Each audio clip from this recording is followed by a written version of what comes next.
অথবা গেঞ্জি পরে সালাত পড়লে আদায় হবে কি না। দেখুন, হাফ হাতা শার্ট পরে সালাত আদায় করলে আমাদের দেশের অনেককে বলতে শোনা যায়, তারা বলেন যে সালাত মাকরুহ হবে বা নামাজ হবে না। এই কথাটা সঠিক না।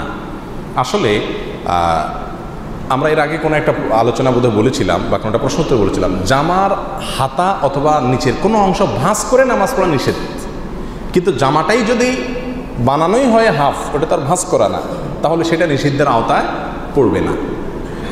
এটা হলো মূল কথা এবং বেসিক কথা। তবে একটা কথা মনে রাখা উচিত, এমন পোশাক পরে নামাজ আদায় করা উচিত যে পোশাক পরে আমি ভালো কোনো জায়গায় যাই, ভালো কোনো মজলিসে যাই।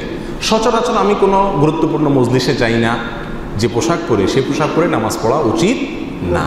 আল্লাহ সুবহানাহু ওয়া তাআলা বলেছেন, খুযু যিনাতাকুম ইনদা কুল্লি মসজিদ আই ইনদা কুল্লি সালাহ।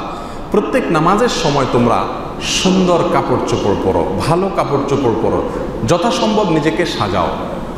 আপনি স্যান্ডো গেঞ্জি পরে অথবা ছেঁড়া ময়লাওয়ালা কাপড় চোপড় পরে নামাজ পড়লেন, আপনার নাইট ড্রেসে আপনি নামাজ পড়লেন, এটা উচিত না। এখন হাফ হাতা আর ফুল হাতা কথা নয়, যে পোশাক পরে আপনি সম্ভ্রান্ত কোনো জায়গায় যান না সে পোশাক পরে সালাত আদায় করা উচিত না। কিন্তু যদি কেউ করে নামাজ আদায় হয়ে যাবে। তবে হাফ হাতা শার্ট ব্যবহার করলে নামাজ হবে না অথবা মাকরুহ হবে এমন কোনো কথা হাদিসে নেই। তবে হ্যাঁ, শুধু স্যান্ডো গেঞ্জি পরে যদি কেউ নামাজ পড়ে, যেমন বাসা বাড়িতে যখন অনেকে একা একা নামাজ পড়েন স্যান্ডো গেঞ্জি পরে নামাজ শুরু করে দেন, ওইটা উচিত না, ওইটা মাকরুহ। কারণ এই কাঁধ ঢাকতে হয়, এই কাঁধ ঢাকার ব্যাপারে হাদিসে বিশেষভাবে নির্দেশ আছে, যার কারণে কাঁধ যদি খোলা থাকে তাহলে মাকরুহ হবে। এই জন্য এটা যেন না হয়। এমন কোনো গেঞ্জি পরে নামাজ পড়তে আসা উচিত না যেটা পরে আপনি ভালো কোনো ব্যক্তির সাথে সাক্ষাৎ করতে যান না, তাহলে আল্লাহর সঙ্গে আপনি কীভাবে সাক্ষাৎ করতে আসবেন? কোরআনে নিষেধ আছে। বিদায় এরকম কোনো কাপড় চোপড় পরে সালাত আদায় করা উচিত না। এটা হলো বেসিক কথা।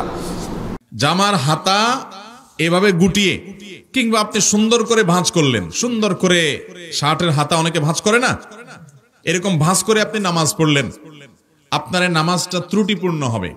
নবী করিম সাল্লাল্লাহু আলাইহি ওয়াসাল্লাম পরিষ্কার ভাবে নিষেধ করেছেন যেন জামার হাতা গুটিয়ে কেউ নামাজ না পড়ে। জামার হাতা যেমন গোটানো নিষেধ, এরকম গোটা জামা আপনি উপর উঠে বেঁধে ফেললেন, বেঁধে তারপর নামাজ পড়লেন, সেটাও নিষেধ, একই কথা।